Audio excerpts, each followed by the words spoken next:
Mga tropa, welcome sa Land TV! Bago tayo magsimula, like muna dyan, subscribe at bell notification para hindi ka mahuli sa mga bagong video. Salamat at enjoy! Si Vice Ganda na ipinanganak na si Jose Marie Visceral ay lumaki sa Santa Cruz, Maynila sa gitna ng karukahan ngunit may malaking pangarap. Ang kanyang ama, isang barangay captain sa Tondo, ay napatay noong siya ay bata pa, kaya napilitan ang kanyang ina, isang Ilocana, na magtrabaho sa ibang bansa upang masuportahan ang pamilya. Sa tulong ng isang Haponesang sponsor, nakatapos siya ng pag-aaral mula elementarya hanggang kolehiyo sa FEU sa pamamagitan ng scholarship. Gayunpaman, hindi niya natapos ang kolehiyo dahil pinili niyang sumabak sa pagganap bilang komedyante at mananayaw. Habang nagtatrabaho sa iba't ibang komedya bar kagaya ng Punchline at The Library, nakilala siya bilang magaling na stand-up comedian. Dito din siya nadiskubre ni Hans Mortel na nagpakilala sa kanya kay Daddy Andrew De Real, ang hari ng Malat Comedy Bars. Noong 1979, napansin siya ni talent manager Ogie Diaz sa isang comedy bar at ito ang naging tulay niya sa telebisyon. Sa maagang taon ng kanyang karera, kadalasan siyang pasilip sa TV at mga maikling tungkulin sa pelikula habang patuloy na nagkokomedya tuwing gabi para pagtagumpayan ang mga pagsubok sa buhay. Mula sa simpleng entablado ng komedya, naranasan ni Vice Ganda ang matinding pag-akyat. Mabilis siyang nakakuha ng atensyon sa madla dahil sa kakaiba niyang hirit at pagtawa.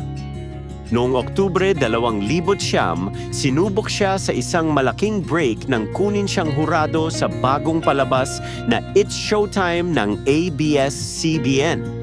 Dahil sa pagkakapanalo niya sa gabi-gabing palaro at natatanging estilo, tuluyan siyang sumikat sa telebisyon. Sa mga sumunod na taon, naging sentro ang kaniyang kwento sa isang episode ng Maalaala Mo Kaya Pag-alaala ng kaniyang mapait na karanasan bilang isang bata at hamon ng diskriminasyon.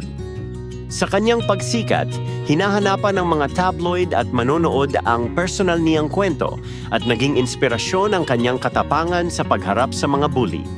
Taon-taon siyang nanalo ng parangal sa telebisyon at komedya habang patuloy ding dumarami ang kanyang taga-suporta sa It's Showtime. Sa kabila ng kasikatan, minahal ni Vice Ganda ang pagiging komedyante gaya ng kanyang sinabi, "I am and will always be a proud stand-up comedian." Kaya't nagpursige siyang pasukin ang iba't ibang plataporma ng entertainment. Sa paglipas ng panahon, unti-unting lumawak ang kanyang karera mula pagkokomedyante sa mga bar hanggang sa pagbibida sa telebisyon at pelikula. Tagumpay sa pelikula at musika. Matapos ang tagumpay sa telebisyon, agad na pinagkatiwalaan si Vice Ganda ng mga pelikula. Nagbigyan siyang gumanap sa isang remake ng komedya ni Roderick Paulate na Petrang Kabayo na naging instant hit at isa sa pinakamabentang pelikula ng taon.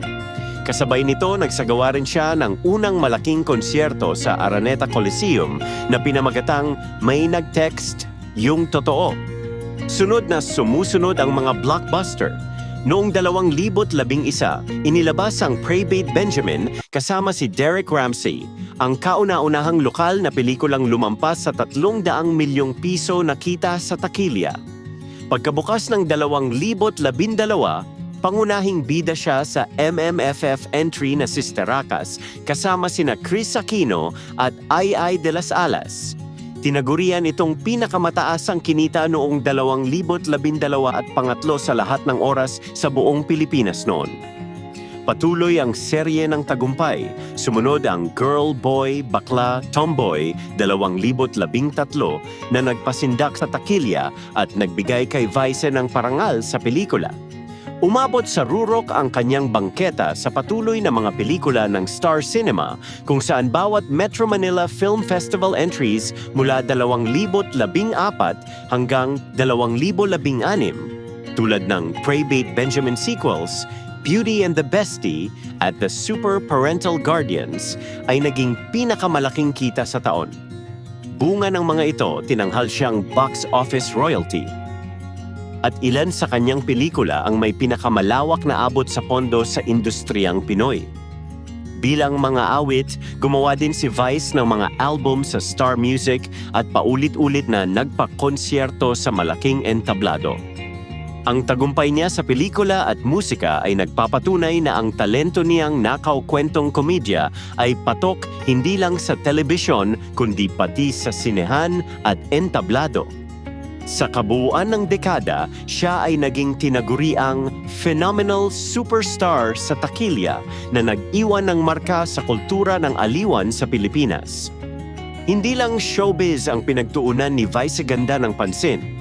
Taong 2017, inilunsad niya ang sariling linya ng makeup na Vice Cosmetics na may layuning maging abot kaya ang mga produktong pampaganda para sa nakararami. Itinatag niya ito kasabay ng ilang kapwa showbiz stars sa industriya ng kosmetikang Pilipino at ginamit ang kanyang tanyag na personalidad upang i-promote ang tatak. Nang maglaon, pinaunlad pa ng brand ang kanyang konsepto at ngayong 2025 ay binago na ang pangalan nitong Viceco, kung saan siya ay nananatili bilang co-founder habang nakatutok ang higit sa sariling karera sa telebisyon. Sa larangan ng hospitality, binuksan niya noong Hulyo 2024 ang Vice Comedy Club sa Quezon City, ang kauna-unahang comedy bar na pagmamay-ari ni Vice Ganda. Dito tampok ang iba't ibang sikat na komedyanteng Pilipino sa entablado araw-araw. Ang sinapit ng kanyang mga negosyo ay patunay ng kanyang pagiging negosyante na kinikilala hindi lang bilang artista. Nakatanggap din si Vice ng malalaking endorsement deals. Siya ang naging kauna-unahang LGBTQ celebrity na naging endorser ng Globe Telecom. Kamakailan, isa rin siya sa mga bagong ambassador ng Shopee para sa kanilang siyam na sale campaign. Dahil sa mga negosyong ito at malawak na pangmasa niyang patutol, lumago ang kita ni Vice Ganda sa bilyon-bilyong piso, hindi lamang mula sa sahod bilang artista kundi pati nasa kita sa mga negosyo at endorso. Maging sa personal na buhay, nakapagtayo siya ng iba't ibang ari-arian gaya ng mga matatayog na bahay at iba pang pamumuhunan. Sa madaling salita, nagamit ni Vi ang kanyang kasikatan bilang kapital sa pagnenegosyo at pagpapaigting ng kabuhayan. Sa kabila ng kayamanang tinamo, nanatiling praktikal si Vice Ganda sa pananaw sa pera. Sa isang panayam, sinabi niyang hindi lang material na kayamanan ang sukatan ng tagumpay, kundi ang kakayahang makatulog ng mahimbing sa gabi at may pag-asa sa bawat pagsikat ng araw. Bilang isa ng multimilyonaryo, hinahawakan niya ang salitang philanthropy at sinusuportahan ang mga bagong talento sa komedya. Ipinakikita ng kanyang kwento na dapat tahakin ang landas ng may tapang at pagpapakumbaba. Kahit nakaranas ng kahirapan, sinikap niyang gamitin ang talento at sipag upang makamit ang kanyang pangarap. Ang paglalakbay ni Vice Ganda mula sa maralitang anak sa Maynila tungo sa rurok ng kasikatan at tagumpay ay nagsisilbing inspirasyon sa marami. Ipinapakita nito na sa sipag, tiyaga at positibong pananaw, kayang lampasan ang mga hamon ng buhay. Bagaman ang daan ay malikot at may kabiguan, sa duloy naghihintay ang katuparan isang mabuting aral mula sa kwento ni Vice Ganda na ang tunay na yaman ay nagsisimula sa puso, talento at pagtitiyaga tungo sa pangarap. Kung nag-i-enjoy ka sa video na to, paki-like naman, mag-subscribe at i-on ang notification bell. Salamat sa suporta, mga Kalan TV!